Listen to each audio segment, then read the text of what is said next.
Okay, guys, I'm attempting this one more time. One more. Numero uno, right? Or uno más. One more. That's what it means. Uno más. Got it. Okay, guys. So listen, this is take number 6 million, period. 6 million. I have attempted to record and then gotten phone calls and text messages, and the children keep interrupting, and then I keep having internet interferences. Whew, that's a lot just to make one little video. Look, maybe that's God's way of saying that I need to be cautious about making this video and asking y'all what I'm about to ask y'all. I don't know. But really, hey, I hope you guys have had a wonderful week. It's Sunday, which means that you made it through 1 week and you're at the threshold of the beginning of a new week. A week of productivity and excitement. I hope you guys are optimistic about what this new week has to offer. At least, y'all, that's how I have to hype myself up, because Mondays be a struggle. Like, it'd be like the Monday hustle.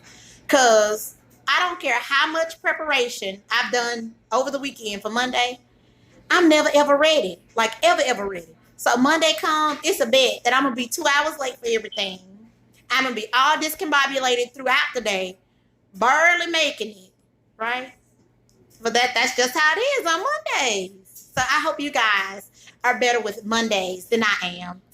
Anyway, hi. Yeah, I kind of miss you guys just a little bit. So listen, guys, this video is kind of a serious video. I want you guys to weigh in about something. And I'm a little nervous about asking y'all your opinions and advice, because I've said in a couple of videos, some of you are very, very blunt, right? And not that necessarily blunt is a bad thing, because some of the criticism is very constructive and productive criticism, and I have been able to take some of it and apply it. Some of it is just downright mean, and y'all be having me forgetting that I'm saved and sanctified and filled with the Holy Ghost, because sometimes I be about to have a little Peter in me. No, Peter was a cusser. So yeah, I be having a little, about that much Peter in me when I be reading some of them comments. And I be having to pull it in, regroup, ma'am, check yourself before you respond. Yeah. So, okay, guys, in all seriousness. So, you know, a lot of you actually found me through Fraternity Court. So, you know that the episode of Fraternity Court I was on with my husband, with my ex-husband and his mistress, it aired about 5 years ago. So he and I have been separated for about 5 years. We've been divorced for 4 years. So yeah, so recently, maybe about August, because of course Mr. Jackson got remarried. He and Miss Lipscomb had a baby together. You guys, she's featured in like a couple of my videos, not the one with me and Kiesha, but I think the Flipgram one with all of the children. So he and Miss Lipscomb had a little girl.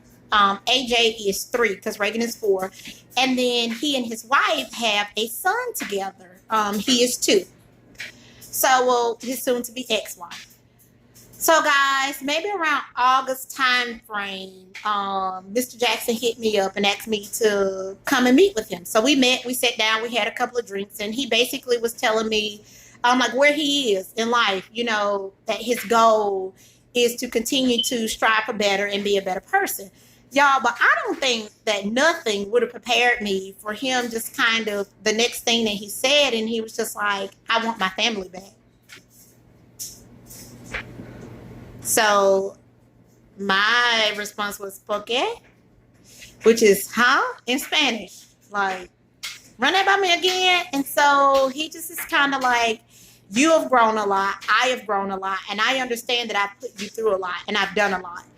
However, I would like to make amends and reconcile with you and kind of bring our family back together.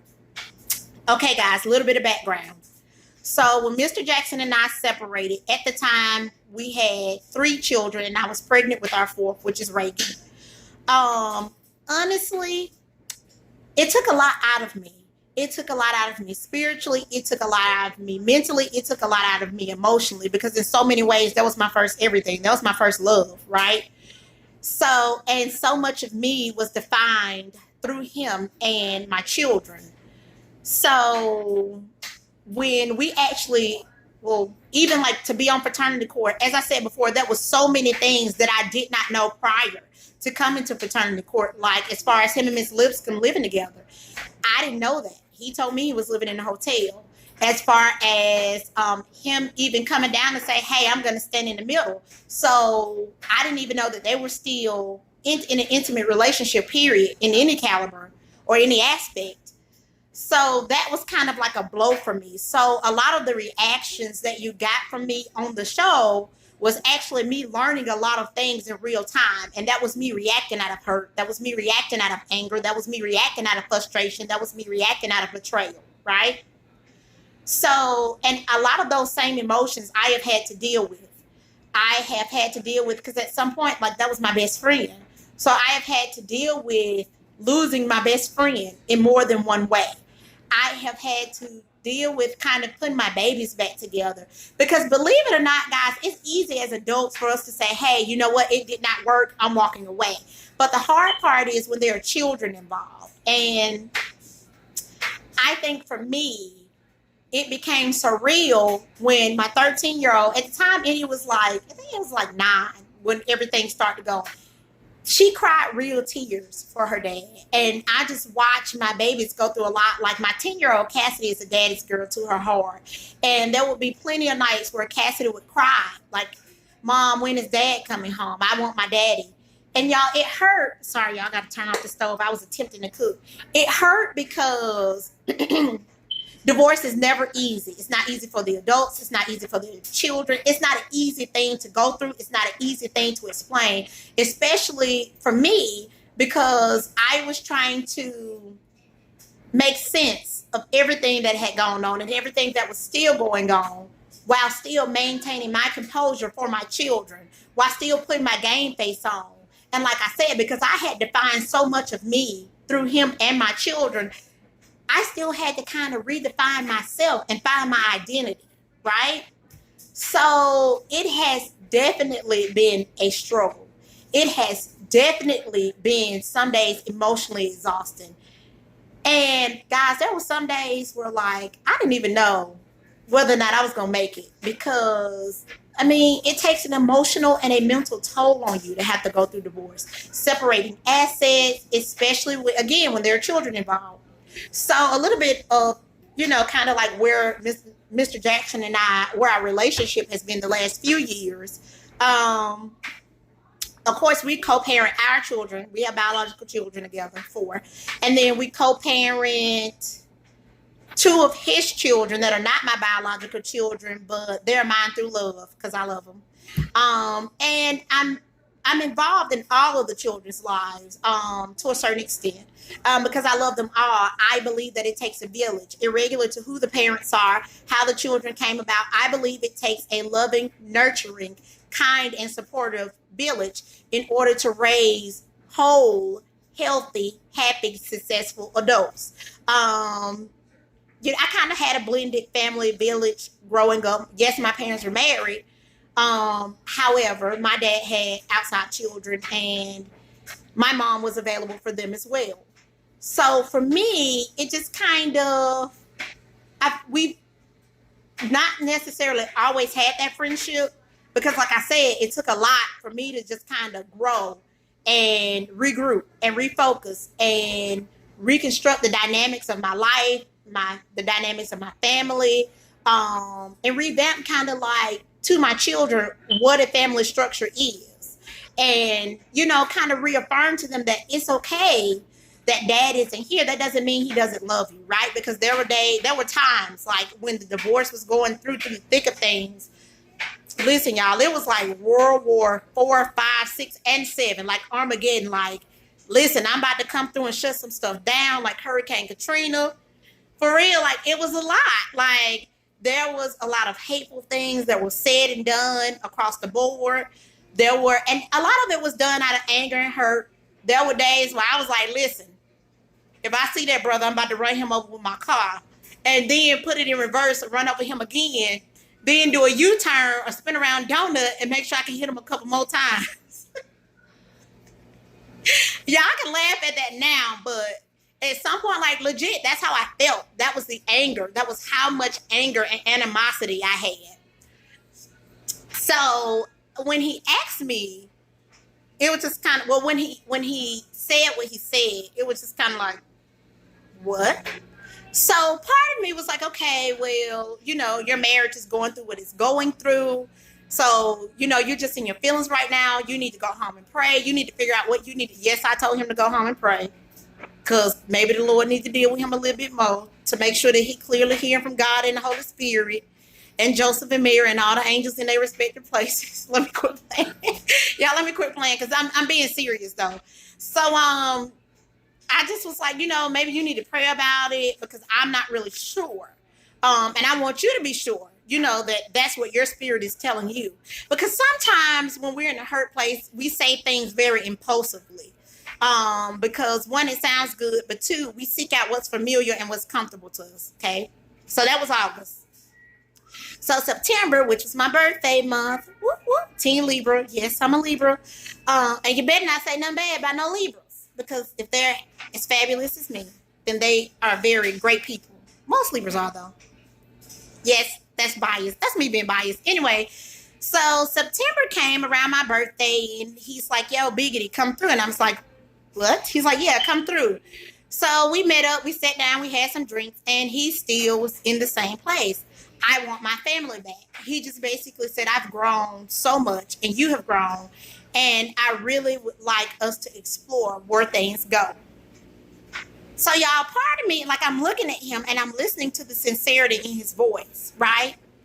The scary thing is, and I think a couple of people have asked me, are you remarried? Are you dating? The short answer to that is yes, I'm dating. And I'm kind of in a different place, like in more of a very exclusive relationship. And so, I mean, he knows that. That's not a secret. He knows that. And so I explained to him basically, are you sure this is not a knee-jerk reaction? Because he's not really used to me like exclusively dating anybody, right? Because a lot of it is, like I said, that was at some point that was my best friend. Like I would not take anything from him. That used to be my best friend, right? And so it has taken me a lot to trust people. It has taken a lot for me to kind of let my guard down. And part of that was redefining who I am. Part of that was growing past the hurt and growing past all the array of emotions that I felt, right? And learning how truly worth it I am. So I just I brushed it off. So maybe about a week ago, he just basically is like, look, I'm taking off work. I'm taking you on a date. And I'm not going to stop till I get my family back. Y'all, part of me is like, oh, wait, he is definitely serious. Even if he wasn't serious, he's consistent, right? He's definitely been consistent. So I sat down and I talked to the children about it. Because of course I don't want to do anything to cause them to regress to any uncomfortable places. Because before I'm anything, I'm a mom, and I'm one of those moms. I want to make sure that I am doing the best by my children at all times.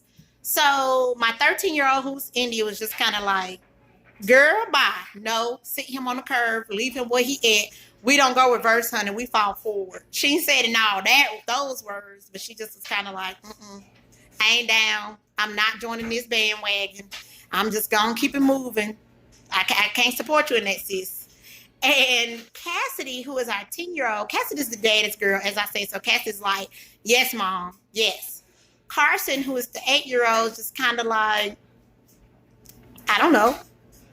And I think that part of that is Carson and Reagan does not really understand the concept of divorce. They don't really understand. I mean, they don't understand. They're 8 and 4.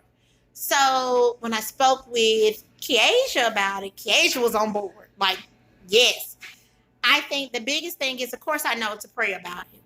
I think my fear comes in with, I don't want to put myself in a position to where I am hurt again. Because you know that saying, people never really change, right? They just learn how to mask who they are better. Also, how so much went on and so much happened. And I get that, if you forgive somebody, you can't hold on to what happened in the past. But I think so much time has elapsed. Yes, we have history, but history does not mean that you go back or you try and recreate what was. And I think Judge Lauren Lakes, big ups to her. I respect her so much. Judge Lauren Lake said, "You'll never let a man show you that he doesn't want you twice, well, a second time." So, and Miss Maya Angelou, rest in peace, she said, once a person show you who they are, you thank them. No, you believe them. So I am just kind of on the fence about the situation, not as to whether or not he and I are going to get back together. Yes, I'm kind of like in a place where most of me is like, no. But there's this part of me that is what if, right? What if we give it a try? And what if we hit things off perfectly? And what if there are no more glitches, right? What if reuniting our family is what is supposed to happen? What if it's not, right? What if I open myself up to go down the same road? So I am asking you guys' opinion, but I'm asking you guys to please be nice. I want to know just what you think. Like, this is grown folk conversation. So I want to know what you guys think. Please weigh in with your comments, your thoughts, your opinions.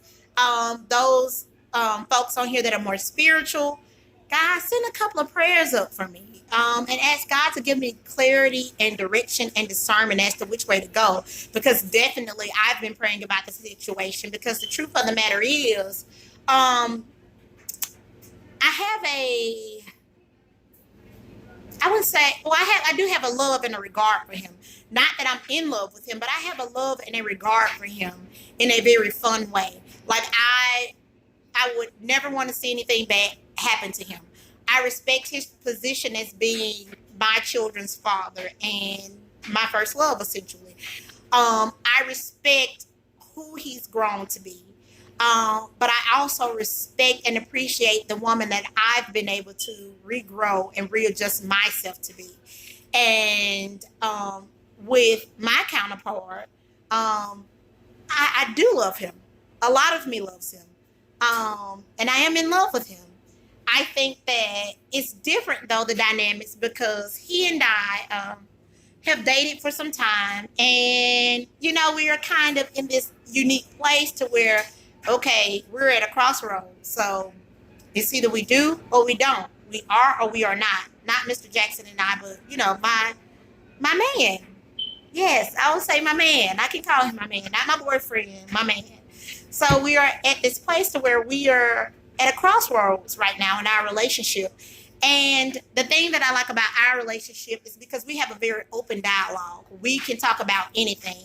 And so he and I have talked about the Mr. Jackson situation, y'all, because it is definitely a situation.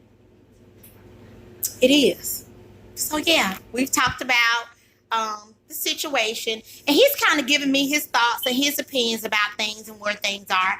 And I respect him for being the man that he is, because he is always a great listener and he is always a great advice giver. And I think, though, by me having that conversation with him, I think it can, sorry, y'all, I'm trying to check my food too at the same time talking to y'all. I think it kind of put him on the fence a little bit about, you know, possibly what happens next between us. And I mean, it was a less than thrilling conversation to have, but it was a necessary conversation to have. So yeah, that's just where I am. That's what's been going on in my world. So I would appreciate you guys just kind of give me some feedback. Tell me what you think, but please be nice again, because I'm trying to make it into heaven, right? And the fact that I'm asking for advice, I don't want y'all saying them like crazy, too, like not crazy, but too blunt to where I get in my little feelings like, ooh, child, you just fired your little pew pew 22 and it just made a direct hit. So yeah, I don't want y'all saying nothing too mean to where I get in my feelings and then I say something and I, you know, miss my chance to make it into heaven. I'm joking, guys. You know, you guys know. I think I made enough videos for you guys to know that I am a very open-minded person. So, yeah, so please just give me your thoughts and your comments. I look forward to hearing from you guys soon. I hope you have a very productive work week. I hope you guys make it through the work week on top and filled with awesomeness. Thanks.